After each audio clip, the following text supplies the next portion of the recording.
Olá, pessoal, tudo bem?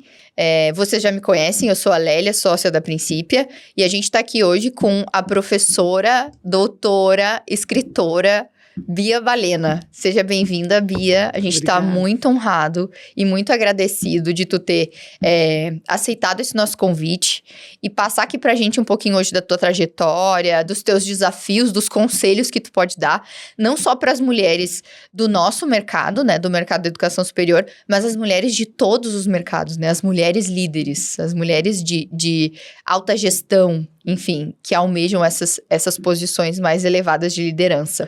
Ai, olha, eu que agradeço, é um privilégio, sabe, poder usar a minha voz para ajudar a empoderar outras mulheres e para reforçar o empoderamento feminino de líderes, né, que já passaram por tantos desafios e por tantas histórias, como as que essas mulheres que têm vindo aqui estão contando. Então, para mim, é, assim, uma honra. Estou muito feliz de estar aqui.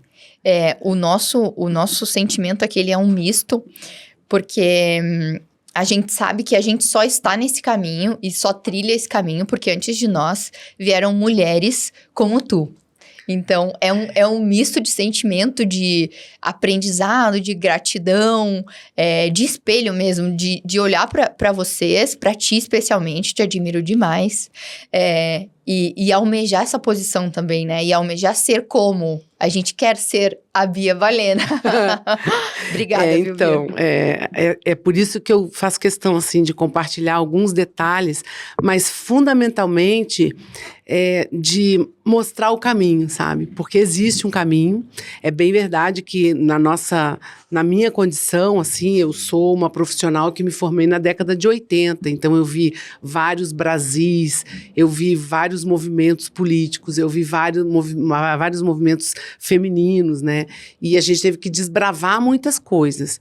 Então, para quem está chegando agora, mostrar esse caminho talvez seja um pouco um farol, assim, para onde que a gente vai, mas também um exemplo, né? Bom, é por aqui que eu quero ser, né? E existem coisas que são inegociáveis na nossa trajetória. E talvez você vá perceber que todas as mulheres que vão falar, elas vão falar de não negociar os seus princípios e os seus valores, de não negociar aquilo que elas acreditam de verdade e de trabalhar com aquilo que toda mulher que é mãe ou que é uma profissional que também se divide entre ser esposa, ser mãe, também carrega, que é uma culpa imensa, né? A gente teve que fazer opções. Se você me perguntar assim, você faria tudo de novo? Sim, eu faria tudo de novo. Olhando para agora, né, engenheiro de obra pronta, eu faria tudo de novo. Mas faria sim. Sabe por quê? Porque todas as vezes que a gente abriu mão de ficar com os filhos, de ficar mais próximo da família, a gente também reforçou neles pessoas mais autônomas. Então, hoje, eu sofria muito quando eu tinha minha filha pequenininha, eu só tenho uma, e eu tinha que sair, ou eu tinha que viajar, ou eu tinha que fazer uma palestra, ou eu tinha que fazer uma reunião, ou eu tinha que participar de algum evento, e eu saía cedo, não via ela porque ela estava dormindo, e chegava tarde porque ela também estava dormindo. Então, teve uma época que eu acordava ela 3 horas da manhã, brincava um pouquinho, e ela sonada, não sabia o que estava acontecendo. E eu dizia, meu Deus, pelo menos eu fiz a minha parte, eu fui presença quando eu podia ser, né? Mas eu criei uma pessoa autônoma, uma pessoa que hoje curte a própria carreira, entende todos os movimentos que eu fiz e é independente. Então, assim, faria sim. E para aquelas pessoas que hoje estão nessa dúvida, e eu sei que são muitas, muitas mulheres. São muitas mulheres que hoje vão para casa depois de um dia intenso de trabalho e falam, meus filhos, minha mãe, meu marido. Vale a pena, porque a gente consegue conciliar essas coisas. E é nessa mistura que está o nosso grande poder, né? Porque a gente consegue ter a sensibilidade de estar em casa ou de estar prestando um auxílio, uma tarefa, uma presença, mas também ser uma profissional. E é essa sensibilidade que faz com que a nossa liderança seja realmente diferente de todas as outras, né? Lindo, Bia. Lindo. Difícil. Difícil. Mas lindo. Dolorido. Como tu falou, é engenheiro de obra pronta, né? Mas enquanto a obra tá em andamento, é difícil. É difícil. Mas por isso que eu faço questão, assim, às vezes eu já cansei de conversar com várias mulheres, assim, eu tô muito na dúvida se eu sigo nessa carreira, porque eu tenho filho, então segue. Seus filhos vão te agradecer um dia. Talvez hoje eles não entendam, se forem adolescentes, então não vão entender mesmo.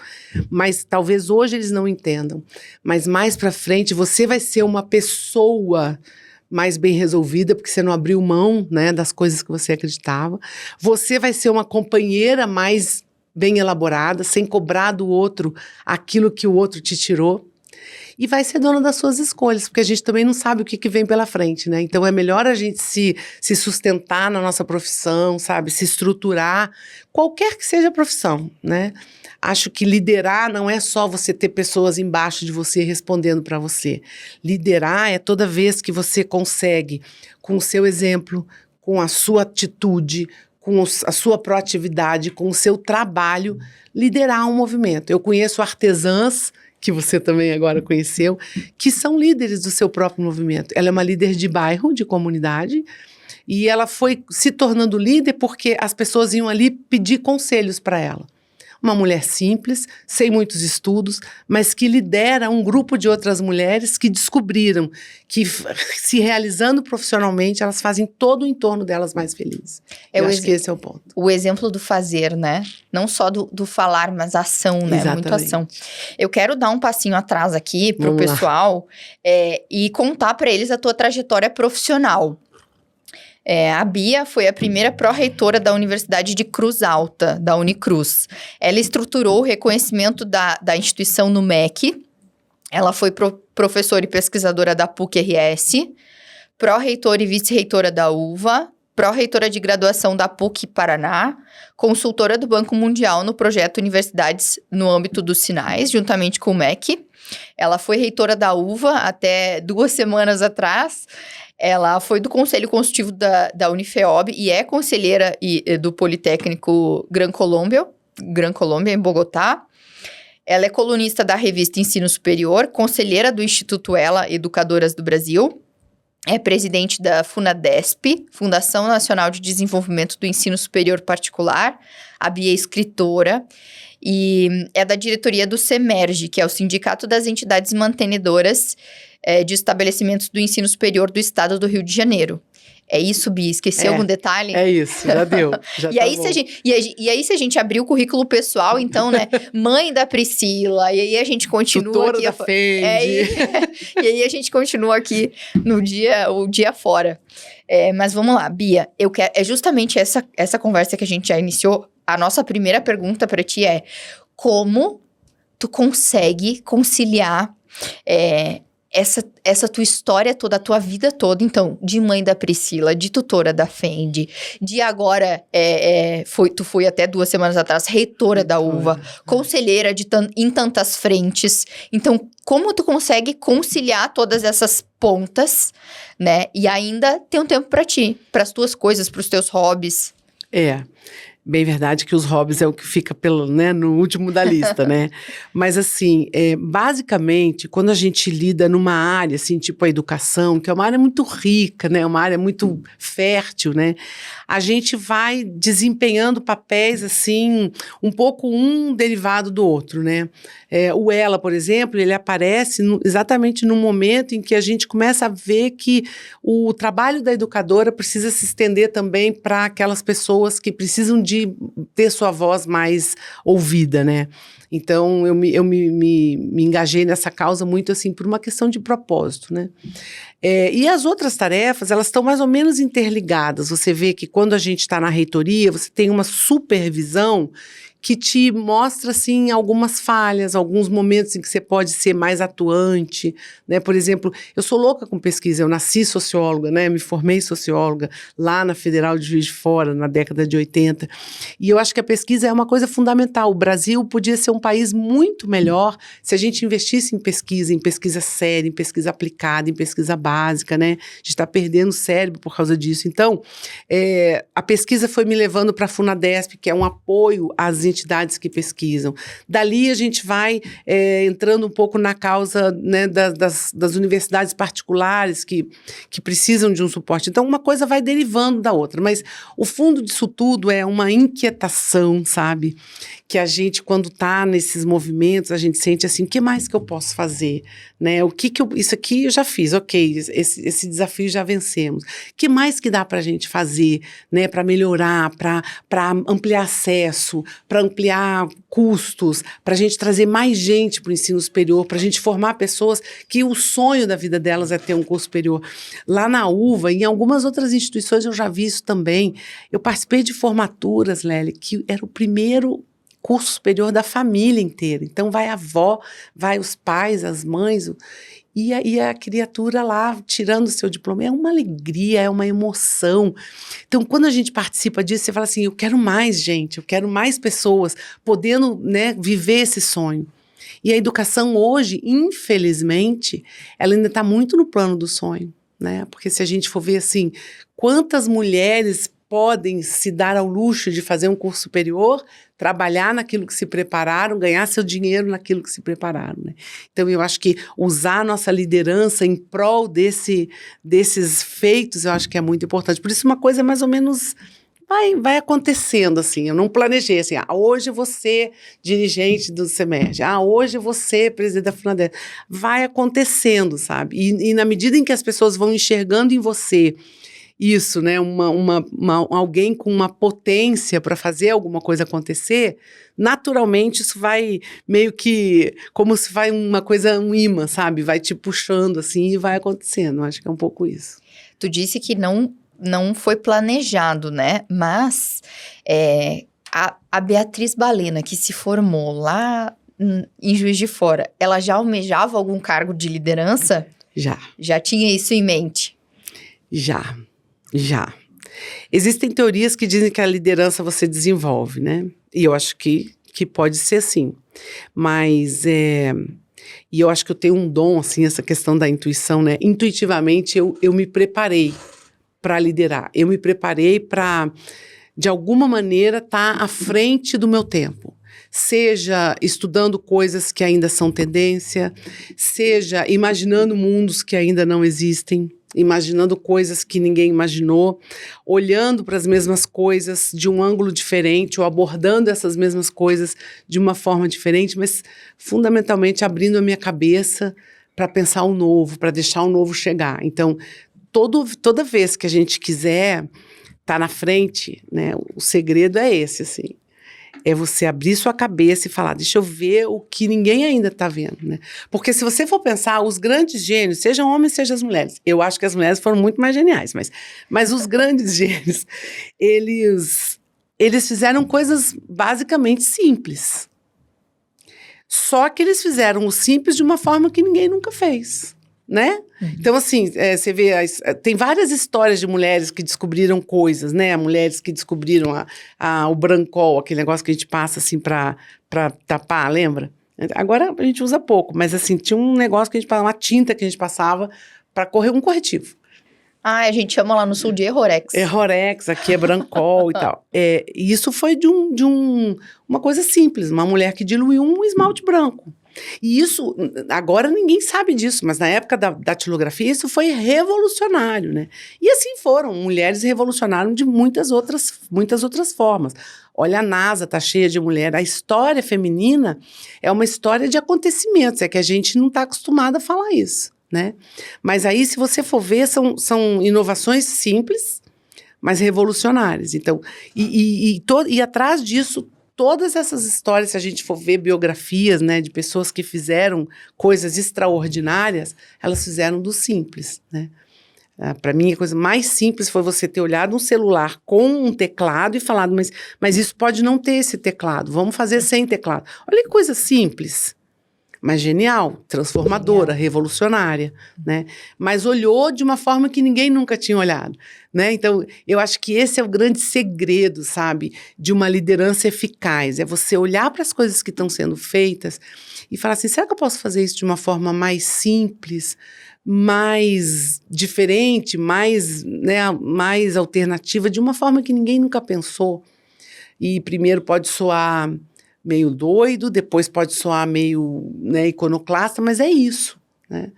E aí a história vai mostrar, né? Porque quando a gente insiste numa ideia, se ela der muito errado, você foi teimoso.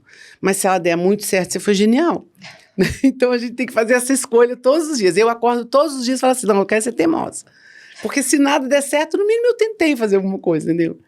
Essa é um pouco essa trajetória, assim. E eu sempre fui assim. As minhas brincadeiras, eu era professora.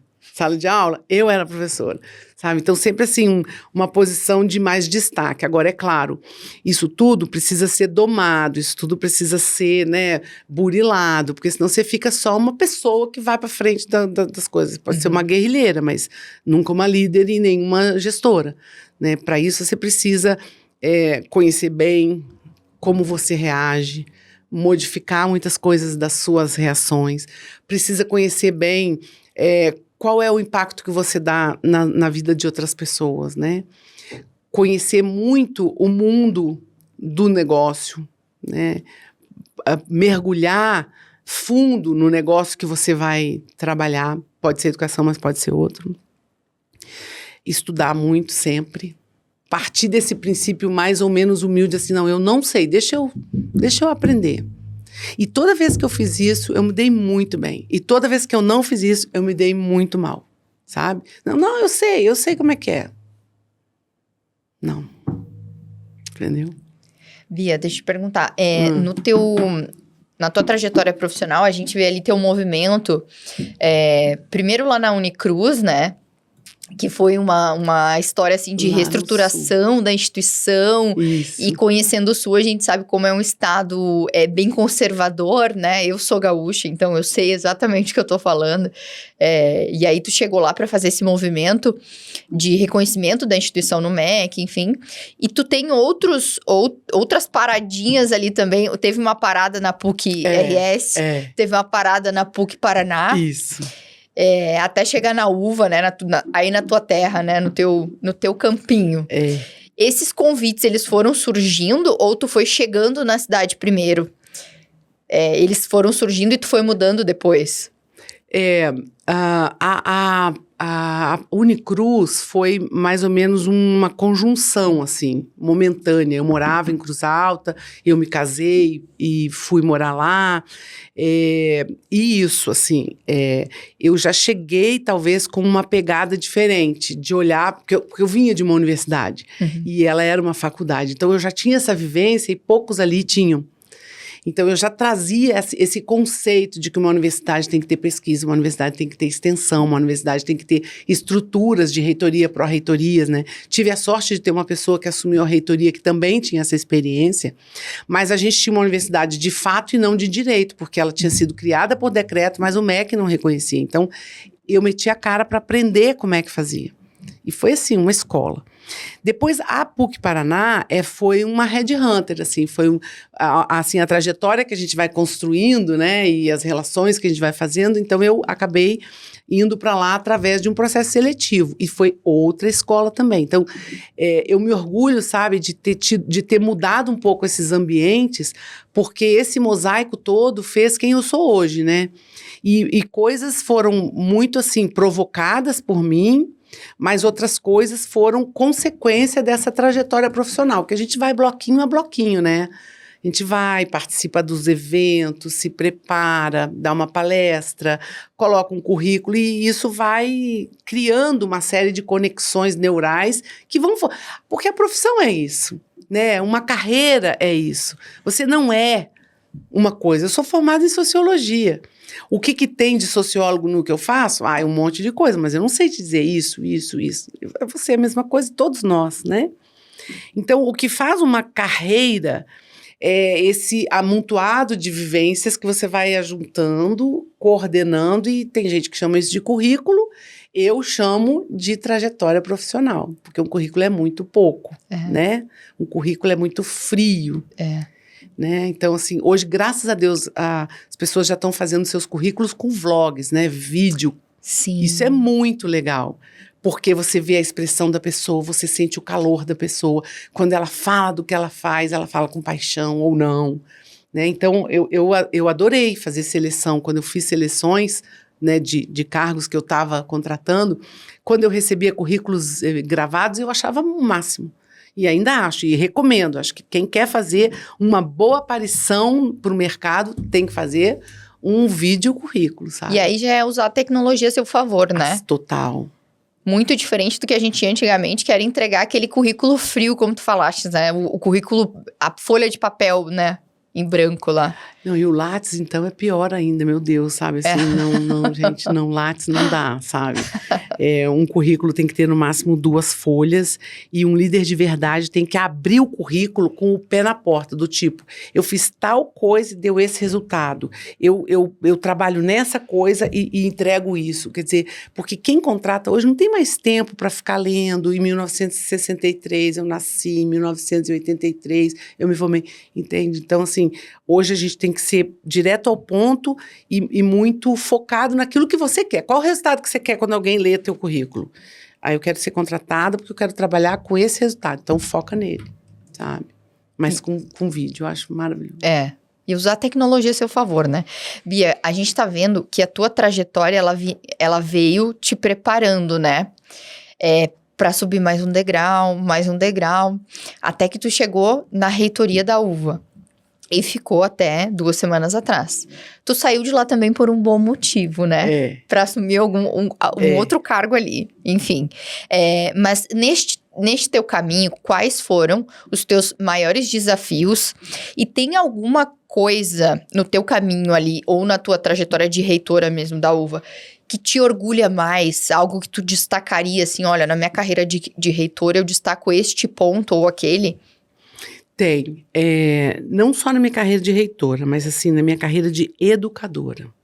Sabe, assim, por exemplo, eu fui uma professora que parei a minha aula quando eu percebi que os meus alunos não sabiam a diferença entre direita e esquerda, situação e oposição de governo. Alunos de ensino universitário.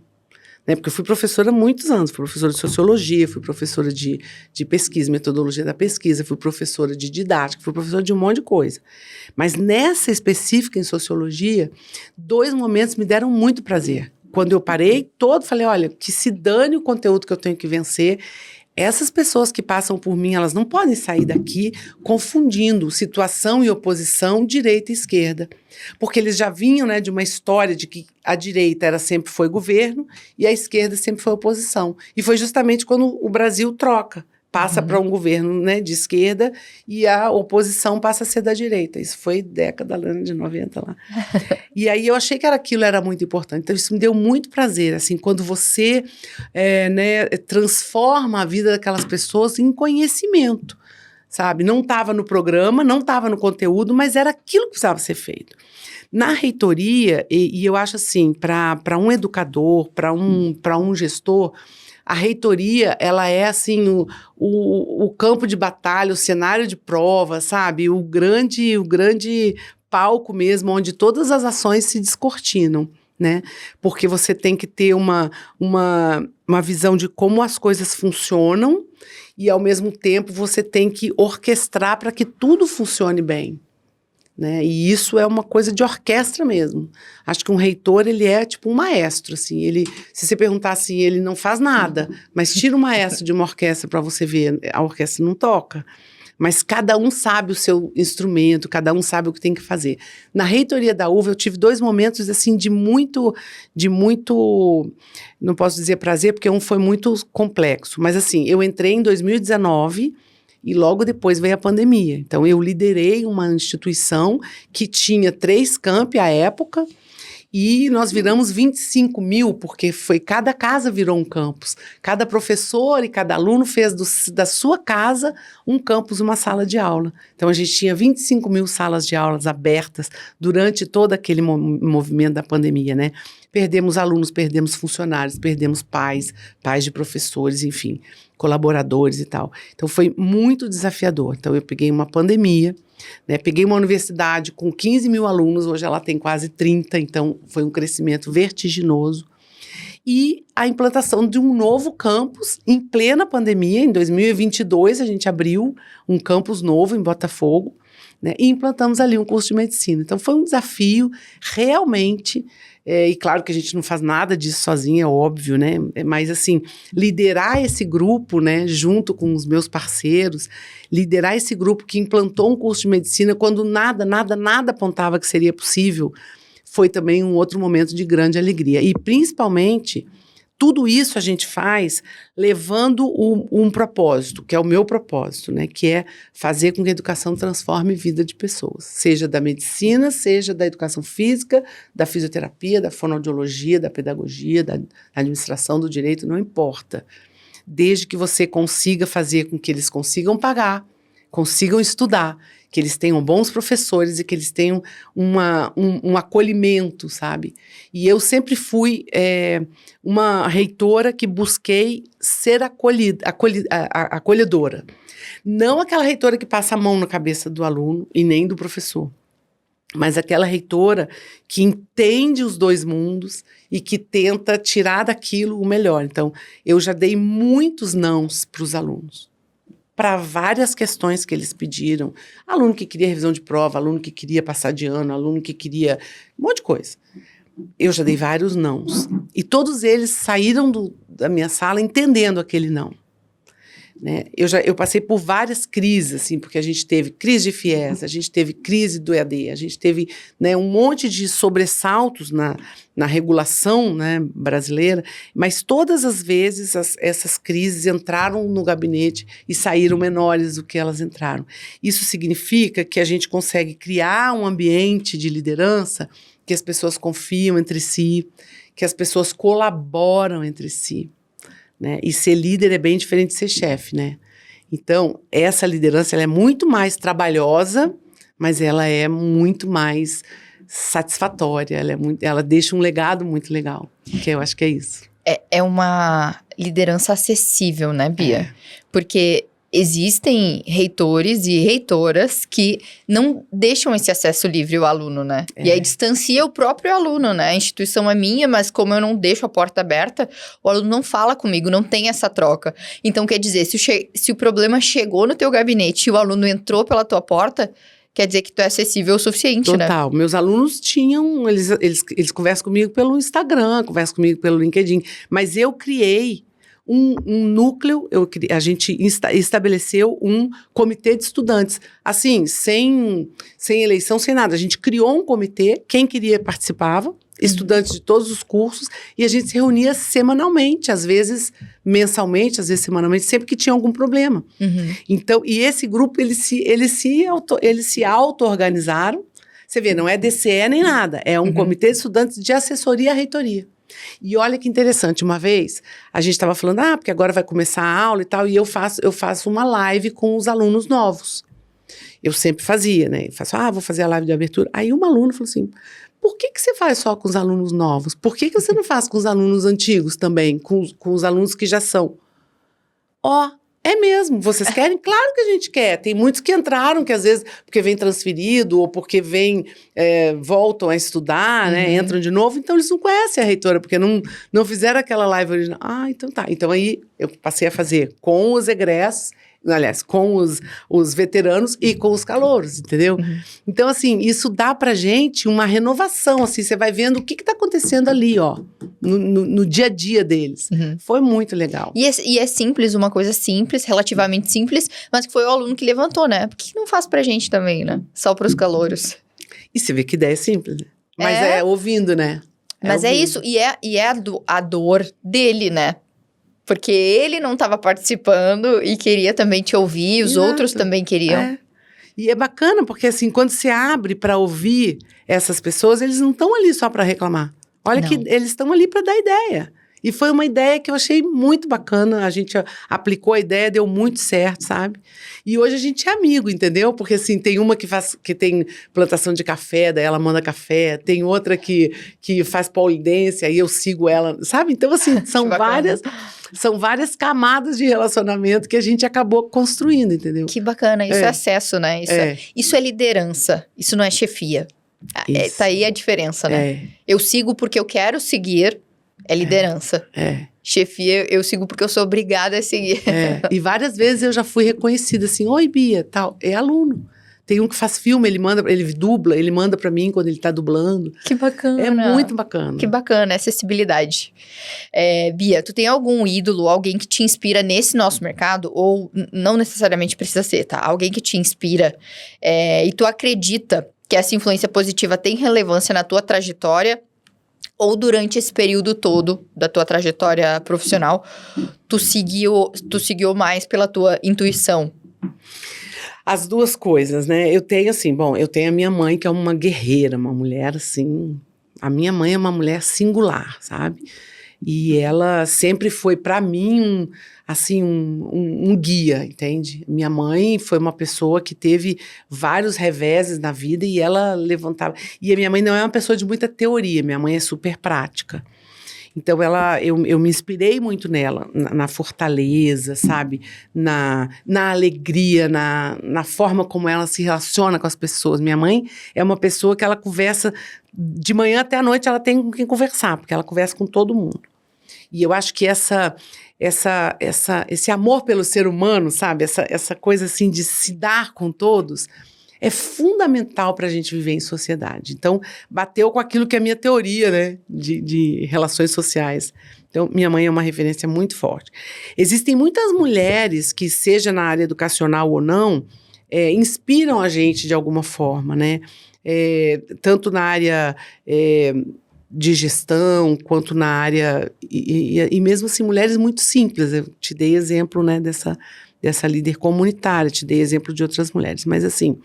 Eu tenho um pouco de pena porque, olha só, o Brasil é uma democracia que tem menos mulheres representantes no âmbito político, senadoras, deputadas, do que países que são teocracias ou que são países autoritários, sabia disso? Tem mais mulheres representantes femininas ou representantes, né, das mulheres em parlamentos como países como o Irã, como, sei lá, né, outras que não são democracias plenas, do que no Brasil. Isso é muito triste, né? Você olhar e falar assim, poxa, eu tenho tão poucas mulheres líderes, né, para me inspirar e tal, né? E para me inspirar outras, né? Mas, assim, existiram mulheres muito importantes, assim, por exemplo, Ruth Cardoso, que foi uma antropóloga super importante na trajetória, né, da intelectualidade brasileira, para ficar, assim, na minha área, né? Mas eu queria ter mais exemplos femininos. E eu fico muito triste, assim, de ver que nenhuma ministrazinha da educação a gente pode citar. Porque elas estão ou na secretaria executiva, ou na secretaria do MEC, ou elas estão na educação básica, mas elas não estão na cabeça. Eu queria tanto poder citar, né? Quando a gente estava preparando essa nossa conversa, eu fiquei assim, poxa vida, quem será que eu podia falar, né? Por quê? Por que a gente teve uma ministra da educação lá no governo militar e depois não teve mais? O que será que aconteceu? Sabe, com as lideranças femininas. Chega por ali, né, fica pertinho, mas não ocupa a cadeira de fato, né? Não. E intuição, né? Esse é um dom, né? Uma coisa que eu também herdei muito da minha mãe, eu falo isso no livro, né? Essa provocação que eu fiz a Bia sobre intuição é porque o último livro dela, Intuição, Modos de Usar, como a intuição pode auxiliar o desenvolvimento de habilidades de liderança e gestão. Este livro, se você ainda não leu, leia. Este livro é maravilhoso. Este livro... E aí, ali tu traz também relatos de pessoas que tu entrevistou. Isso. E trouxe relatos, né, de, olha, Bia, eu faria desta maneira, mas a minha intuição me disse alguma coisa aqui, e eu fiz de outra e o resultado foi tal. Gente, é assustador mesmo. A gente começa a ler o livro e pensar nas coisas que a gente faz seguindo a intuição, e tu começa a achar, não, olha, eu agi intuitivamente e deu tudo certo. E deu tudo certo. É uma vozinha aqui, né? Isso. Eu abro o livro falando isso, né? A intuição é a sua ancestralidade conversando com você, né? E quando eu faço a palestra, assim, sobre o livro, as pessoas vêm falar comigo e falam assim, meu Deus, parecia que você estava falando comigo. E eu busquei no livro, assim, usar a intuição, primeiro desmistificar que a intuição é uma questão feminina. Ela não é, né? A gente presta mais atenção a isso, o que é legal. Mas ela não é um atributo feminino. Tanto é que no livro eu trago relatos de homens, Exatamente. Homens de negócio, homens da arte, né? Oswaldo Montenegro, por causa da música dele. Trago mulheres super empoderadas, né? Luísa Trajano, Ana Botafogo. Mulheres que, de alguma maneira, usaram a sua intuição. Ou para resolver um problema, ou para evitar um problema, que também tem isso, né? Quando a gente usa a intuição, às vezes a intuição fala assim, não faz. Ou tá na dúvida. E a minha intuição já me mostrou. A dúvida é não. A dúvida não. A dúvida é não. E todas as vezes que eu fui na dúvida, eu me dei mal. Tá no livro lá também. Então, assim, voltando para essa questão da intuição. A intuição, para mim, ela sempre foi um gift, assim, sempre foi um dom, algo que eu recebi, assim, né, por ser uma pessoa muito antenada, muito conectada, assim, com o que eu tô sentindo, mas eu também tive que dar um tratamento, né, racional para isso. E achei em pensadores, achei em psicólogos e tal. Quando a gente usa a intuição na liderança, acontecem duas coisas muito interessantes. A primeira é que você passa dessa liderança mais, vamos dizer assim, mais formal para uma liderança mais natural. É algo que parece que você já nasce fazendo assim. E as pessoas veem isso em você. As pessoas identificam assim, que você não está forçando a barra, que você não está ali sendo aquele líder legalzão. Uhum. Você está ali porque você está inteira ali. Porque algo em você já se conectou com o seu eu, com sua mente, com o seu corpo, e você está ali inteiro. Então, as pessoas gostam de sentir que você está próxima a elas. E não é daquela forma assim, o legalzão que foi na festa. Não, você está próxima. E a segunda coisa é que a gente também tem a sensação de um trabalho mais bem feito. Sabe, assim, porque você estava inteira naquilo. Era aquilo que você acreditava. Porque a sua intuição estava dizendo e os dados também. A gente tem que trabalhar sempre com as duas coisas. Então, no fim do dia, você sente que as coisas ficaram mais redondas, sabe? Então, é mais prazeroso trabalhar assim. Então, a liderança, a intuição a serviço da liderança, ela te faz ser uma líder mais eficiente, mais eficaz, mais próxima, né? mais robusta. E, por outro lado, ela te dá mais satisfação. Porque você fez o que tinha que ser feito, da forma como você gostaria de ter feito, e não como alguém te mandou, ou como o manual mandou, né? E o resultado é bacana. Eu tive vários exemplos, vários, em todas as etapas, assim, não só na reitoria, mas também quando eu liderava times de pesquisa, sabe? Até quando a gente está viajando, assim, isso acontece, sabe? E é sempre muito bacana, porque você vê o resultado e todo mundo fica, sabe, uma vibe boa, assim. Então, a intuição, ela é uma fonte imensa de muito prazer na vida, sabe? Porque hoje tudo que a gente faz é pra gente ser feliz, né? Pra gente melhorar um pouco a nossa vida e a vida dos outros. Senão não vale a pena, né? Eu adorei que no final do livro, mais ali pro final, tu coloca assim, como a gente pode aguçar a intuição? Faça esse exercício, faça isso, pra gente aprender a se ouvir mais, né? Beleza, eu me conheço, estou no processo de autoconhecimento e pra sempre estarei, né? Mas tu consegue te ouvir? Tu consegue prestar atenção em ti? Acho que faz todo sentido com isso que tu acabou de relatar aqui. Eu me conheço, eu me ouço, eu presto atenção no meu sentimento, tenho os dados já na outra mão, e aí eu me guio. E essa eu acho que é a liderança que eu acredito. E dá pra, assim, a gente não só nasce com isso, dá pra você, que é isso que eu falo no livro, né? Que assim, você pode nutrir o líder que existe em você e pode também ajudar, dar uma forcinha para a sua intuição, né? Então, por exemplo, quantas e quantas vezes a gente está assistindo um filme, você fala assim, no final, eu sabia que era ele que era o assassino. Por que você sabia? Como que você sabia? Né? É adivinho? Não, era a tua intuição conversando ali com você, aquela vozinha, né? E nutrir a intuição, às vezes, são coisas tão simples, é olhar para uma janela, sabe? É olhar de uma forma diferente. Eu viajei num trem super bala, assim, que a gente ficava meio tonta, assim, para olhar pela janela, sabe? Mas numa hora o trem parou. E aí, sabe o que tinha? Um campo de arroz com 2 chapéus, assim, os chapéus só faziam assim, eram duas pessoas agachadas colhendo arroz. Ou plantando, deve ser colhendo, porque já tinha. E aí eu olhei aquilo assim, no meio de uma velocidade acachapante do trem, aquela suavidade da colheita do arroz, sabe? Aquilo me deu uma paz, eu tinha mais 4 horas de viagem, sabe? Aquilo me deu uma paz, assim, no meio do nada do Japão, no fuso invertido do Brasil, a gente fica meio assim. Aquilo me deu uma paz, eu falei assim, toda vez que eu quiser me acalmar, eu vou me lembrar dessa cena, esse arroz verde, assim, um campo enorme, e duas cabeças, assim, levantando e, sabe, isso foi lindo de ver. Então, se você parar para pensar assim, ai, que simples, que coisa boba. Não, sabe, porque já teve vezes que eu precisei recorrer a essa cena e ela estava aqui, né, no meu arquivo mental. E eu acho que é isso que a gente precisa fazer.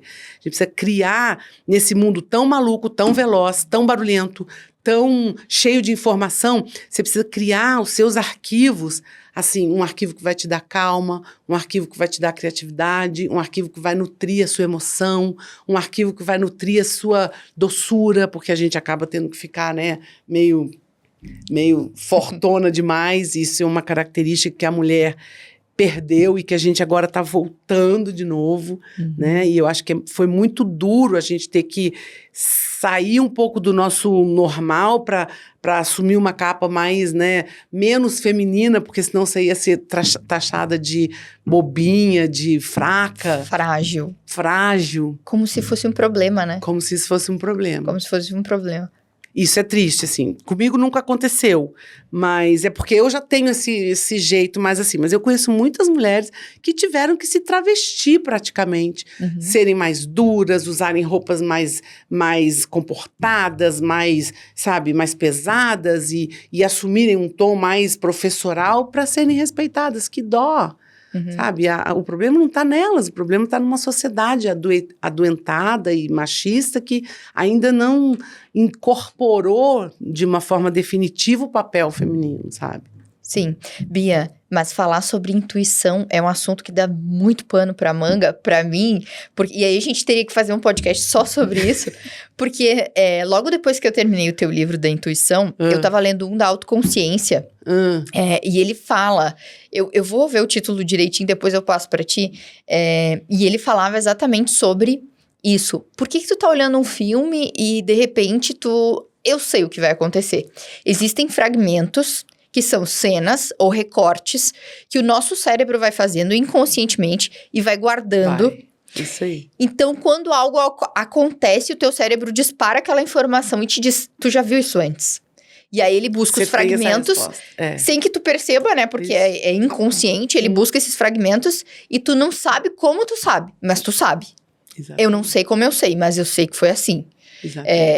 E aí... a intuição. Então, assim, eu terminei de ler teu livro e já comecei esse da autoconsciência e tudo fez sentido. E o livro da autoconsciência, se eu não me engano, mas eu vou voltar direitinho com essa informação, é um médico neurocientista que fala. Então, ele fala sobre as ligações neurais do cérebro.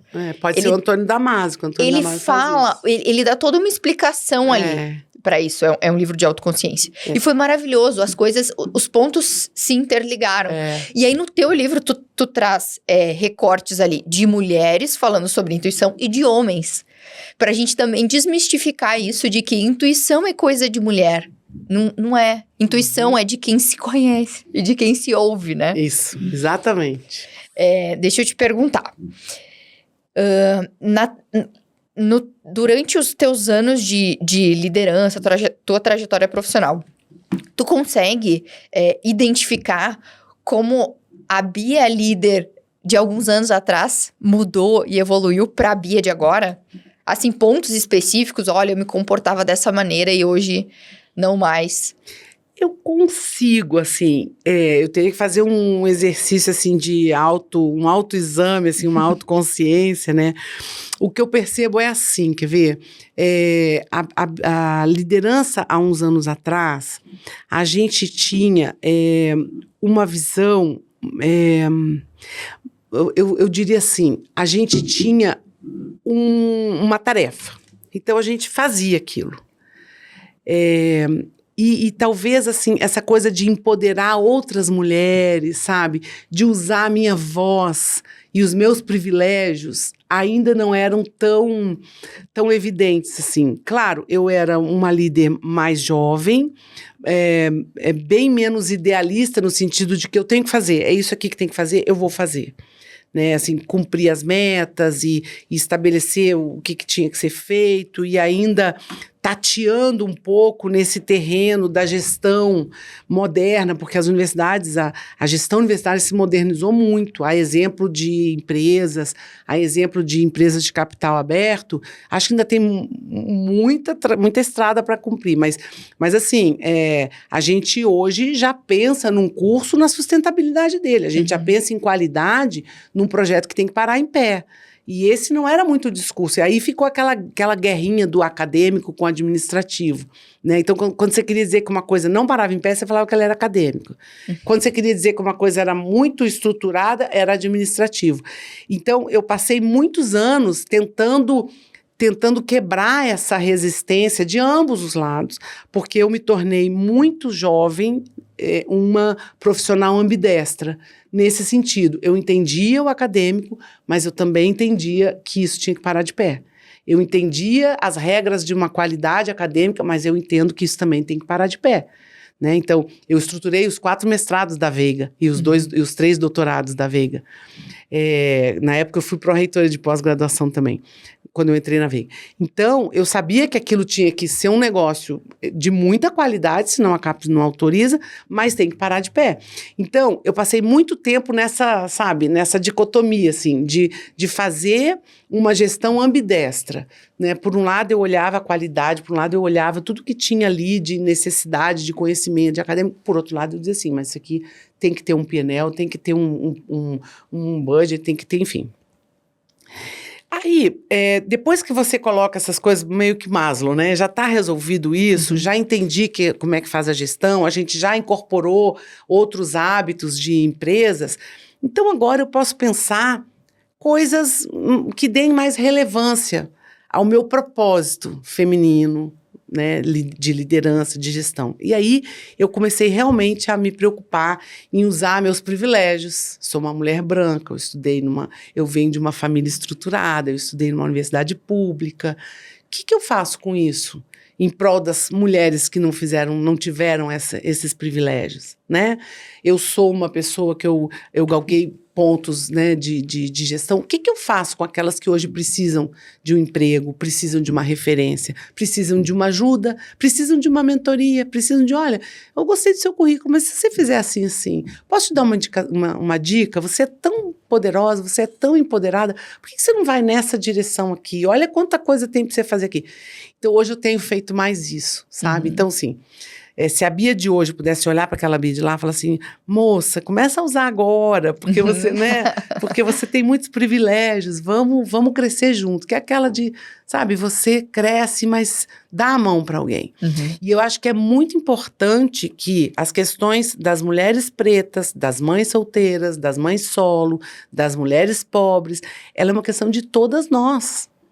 Todas nós, sabe? Não dá para a gente politizar e causalizar ou mimizar tudo isso, mas a gente tem que saber que a gente está numa situação social em que a gente precisa dar voz para isso. E uma líder de verdade é uma líder que consegue se enxergar envolta por todas essas vicissitudes, por todas essas dificuldades, entende? Então é isso que eu acho. Acho que aquela líder que nasceu ali foi muito obstinada, eu me preparei muito, fiz curso e tal.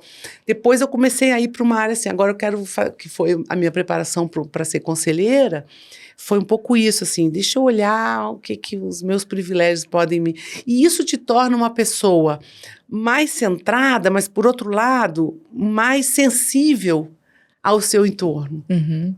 E eu acho que isso também é meio transformador, sabe? E quando as pessoas chegam nesse nível, você fala assim, bom, agora está na hora de realmente arregaçar a manga e fazer alguma coisa. O ela é um pouco isso, sabe? É de olhar no teu entorno, mas também tu só conseguiu olhar no entorno porque tu chegou até ali. Então, uma coisa leva a outra. Eu não fiz antes, mas antes tu não tinha a bagagem que tu tem agora. Exato. Então, tu fez no tempo certo, né?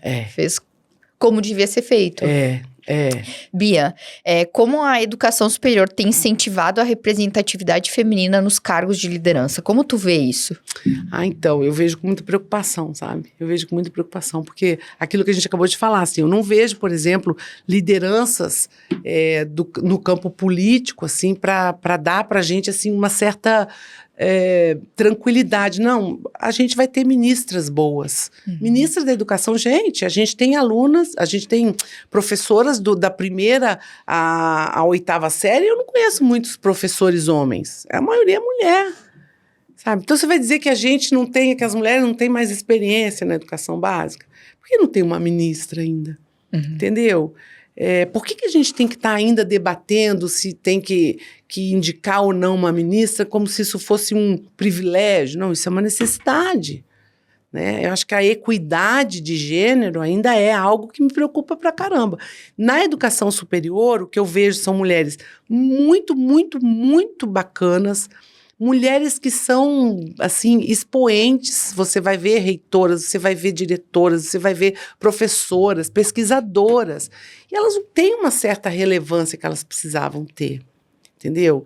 E eu acho que isso um pouco é um trabalho que ainda tem que ser feito pelos meios de comunicação, pelas lideranças políticas, para empoderar esse tipo de mulher, sabe? Eu vejo as dificuldades que lideranças femininas jovens de São Paulo, né, o Rio tem menos, mas lideranças femininas jovens de São Paulo, as dificuldades que essa moça tem que ter para se explicar por causa de pai, por causa de, sabe assim, umas coisas bizarras. Então, eu vejo com muita preocupação.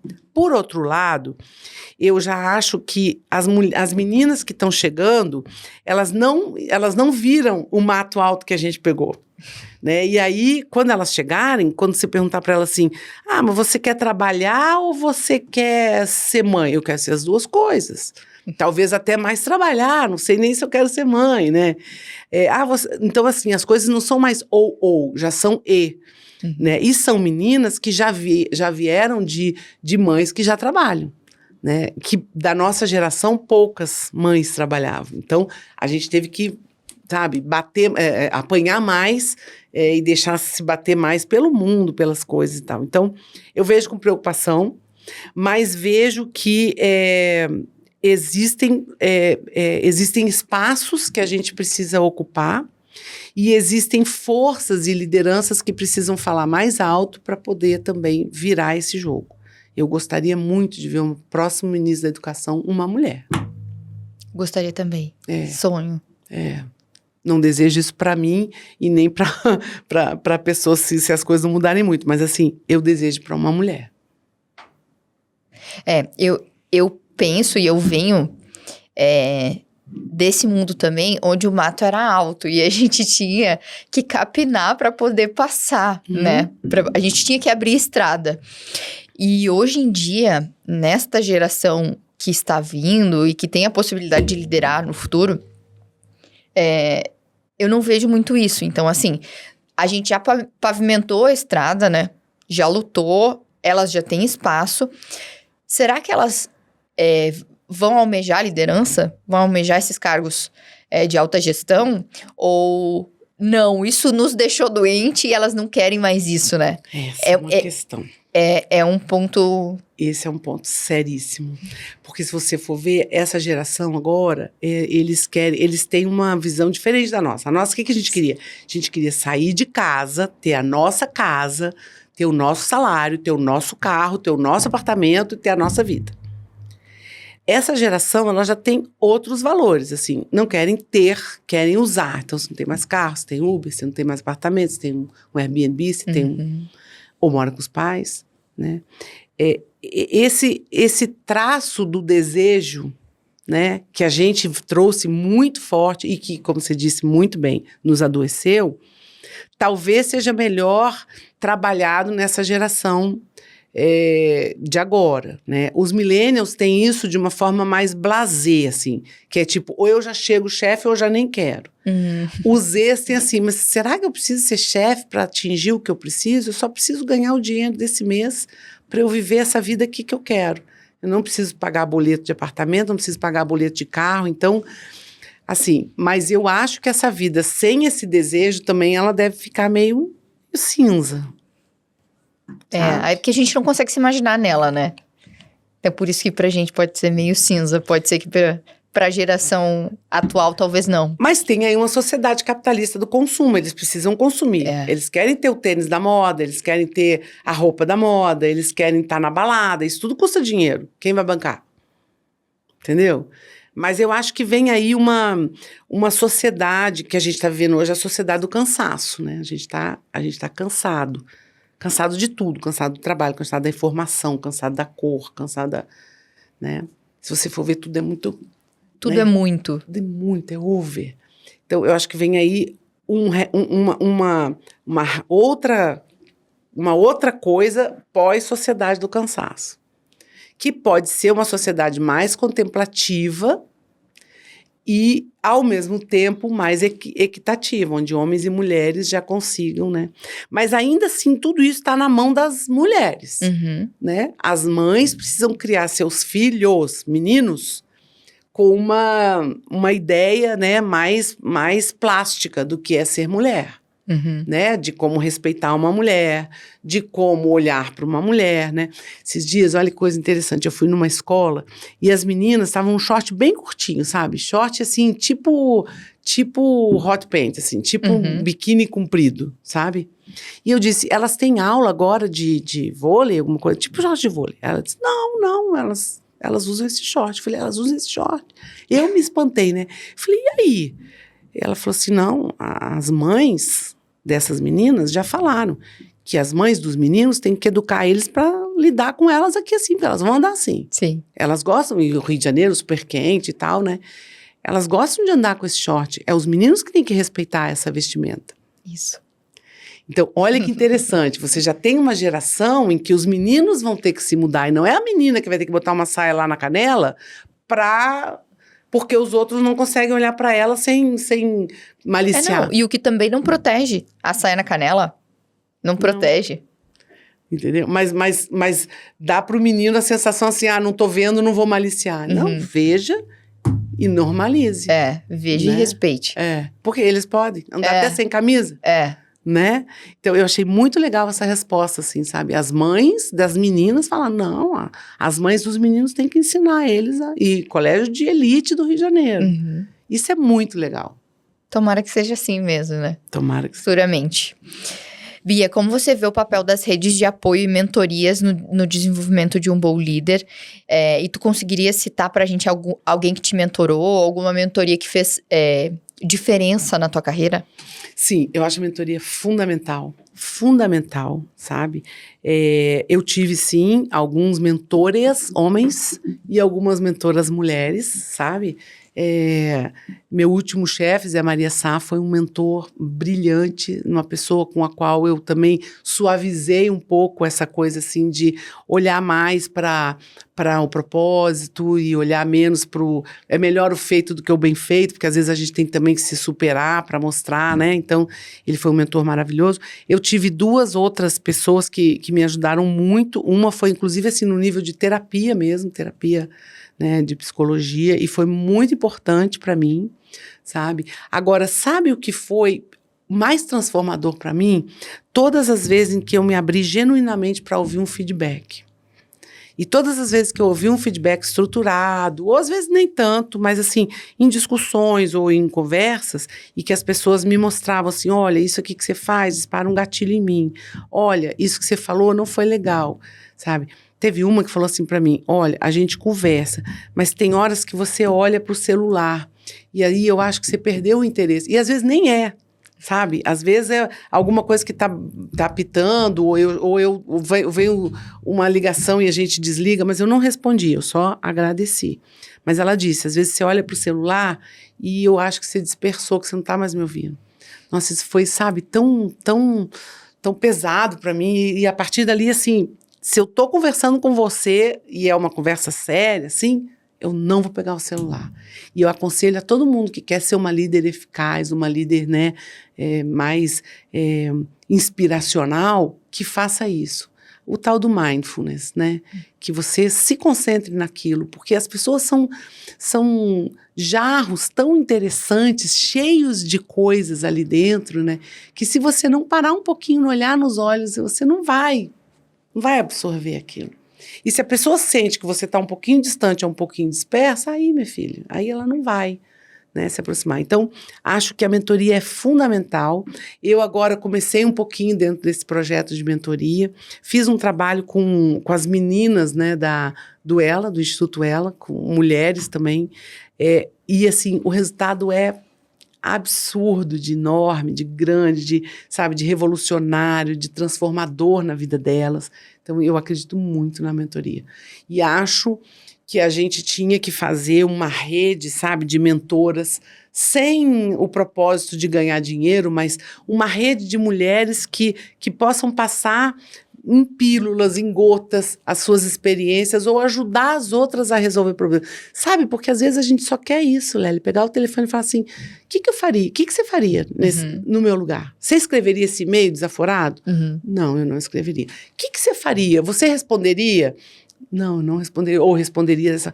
Seria tão mais bacana se a gente pudesse ter, uma sala de bate-papo e aí as pessoas colocassem ali suas coisas e a gente, olha, faz assim, faz assado, e de boa, anônimo, Mas assim, nesse sentido, porque às vezes só o que a gente quer é um pouquinho de alguém que nos ouça, um pouquinho de acolhimento. E não é um clichê, mas é verdade, quanto mais alta na liderança, mais sozinho você fica. Sim. Né? Uma que as pessoas não têm mais aquela liberdade de chegar para você como chegavam antes, e outra que você mesmo se isola, porque às vezes você tem um tanto de coisa para resolver que não dá tempo de você ficar interagindo. É necessário. Mas assim, essa solidão do poder é muito ruim. Né? A Margaret Thatcher falava que a solidão do poder é o que mais entristece uma pessoa que é poderosa, né? Porque ela fica só. Mas eu acho que nasceu uma ideia aqui, uma boa ideia, né, tá vendo? Nossa! Novas ideias. Vamos desenhar uma rede de mentoria. Eu acho legal. Mulheres por mulheres. Vamos pensar sobre isso, vamos amadurecer essa ideia. Bia, a gente já tá chegando no final. E aí eu queria fechar aqui, primeiro, te perguntando se tu pode compartilhar um pouquinho com a gente da visão de futuro da Uva, como serão os próximos anos, próximos passos. E nossa última pergunta é para te deixar bem embaralhada mesmo. Para encerrar o nosso encontro, a gente gostaria de te pedir para tu resumir em uma frase a tua carreira no mercado educacional. Tá. Seria uma palavra, viu? Eu tô sendo boazinha, tô te deixando resumir em uma frase. Tá. Vamos lá. O futuro da UVA é mais ou menos parecido com o futuro de todas as instituições de ensino. E eu falei sobre isso na minha palestra da semana passada, na Roper, as instituições de ensino superior, elas vão ter que se reinventar rápido, porque elas não podem perder a relevância. Quando um banco começa a comprar uma faculdade, quando um grupo que não tinha nada a ver com o ensino superior cria uma faculdade, quando você vê isso acontecendo, isso não é bom nem ruim, isso está acontecendo. Mas você tem que parar e olhar e falar, aí tem coisa. Né? Aí tem coisa. E a coisa é a falta de relevância das universidades, das faculdades, dos centros universitários, que estão tão preocupados em atender o MEC nos seus movimentos regulatórios, em atender a avaliação, em atender o ENAD, que eles perderam de vista o que o aluno quer aprender. O que o mercado quer que o aluno aprenda. Já tem gente ganhando milhões, vendendo empresa por 30 milhões, que fez um site ou fez uma plataforma que ensina coisas que não aprendeu no colégio, na universidade nem no colégio. Ele está ganhando dinheiro. O cara sai do ensino médio, não aprendeu nada no colégio, sai da universidade, acha que não aprendeu nada. Então, assim, acho que o grande desafio das instituições de ensino, e eu tenho chamado muita atenção disso, de gestores, de mantenedores, é a relevância do ensino superior. Né? No momento que você tem quase 20% das pessoas que se formam, que entram no mercado trabalhando nas áreas que se formaram, é muito preocupante. Você tem uma perda de 80% de pessoas que se formaram em administração e estão trabalhando como gerente de contas. Se formaram em odontologia e estão trabalhando com, um atendimento em plano de saúde. Isso é preocupante. E aí, está acontecendo, já é uma pesquisa da revista Valor. E aí eu acho que o grande desafio da UVA hoje é fazer com que os seus cursos não percam relevância, andando, né, pelos arbustos ali do que o MEC deixa na lacuna da regulação, que é o que pode, não está dizendo que não pode, então pode. mas fundamentalmente é trazer os professores para esse jogo. Eu sou uma defensora de professor e professora. Eu acho que eles são, no fim do dia, lá no chão da fábrica, são eles que fazem a cultura universitária acontecer. E eu acho que a gente precisa trazer para eles uma nova dimensão do papel do professor, que não é nem o ChatGPT e não é também aquele professor da fichinha de antigamente, sabe? É uma coisa entre isso, que é um mentor, que é um curador de conteúdo, que é um provocador, porque as respostas estão aí, né? A gente precisa agora aprender a fazer perguntas, né? Então, eu acho que o grande desafio das instituições é terem a sua relevância preservada através de cursos conectados com o mercado e com os anseios das pessoas. Já tem curso para curso superior de influência digital. E eu acho que tem que ter, porque é isso que as pessoas querem, mas eles têm que fazer isso com uma certa noção de como é pensar cientificamente, como é refletir analiticamente, e não fazer assim, né? E trazer o professor para o jogo. Eu acho que essa é a primeira parte. A segunda parte tem a ver com isso. Mas eu acho que o seguinte, se eu tivesse que resumir assim um pouco a minha trajetória, né, assim, tudo que eu construí, eu te diria mais ou menos o seguinte, assim, a gente nasce e morre sem querer, sem pedir, sem saber, né? Você nasce porque alguém desejou que você nascesse, e você morre quando está escrito lá, Maktub, que você vai morrer. Esse meio do caminho é todo teu. Então, fazer ele valer a pena tá todo na nossa mão, sabe? O Jung tem uma pergunta que eu acho ótima, assim, o que você fez com o que fizeram de você? Eu usei tudo a meu favor. Né? E eu acho que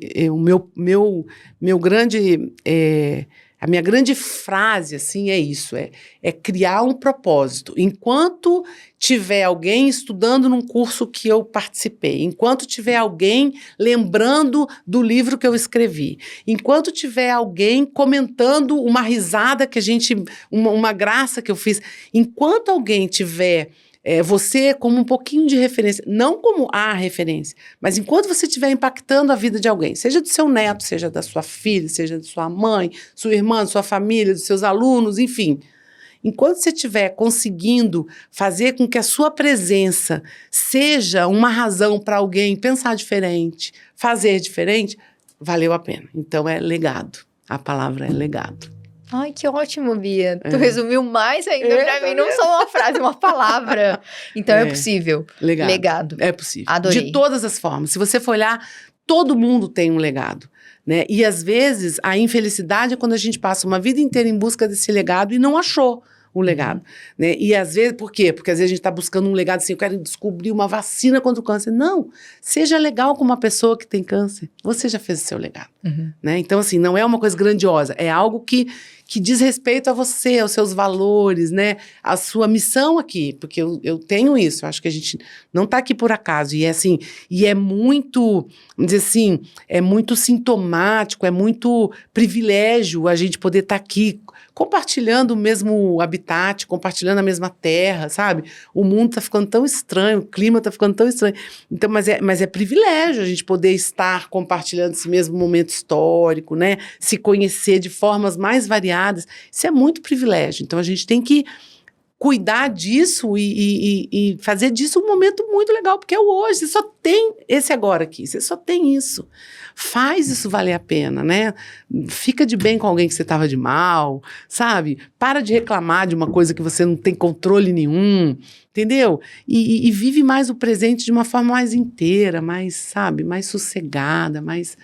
as coisas vão acontecendo. O que for que ser, o que tiver que ser, será, sabe? Dá o teu melhor que o melhor venha. Também. O melhor volta.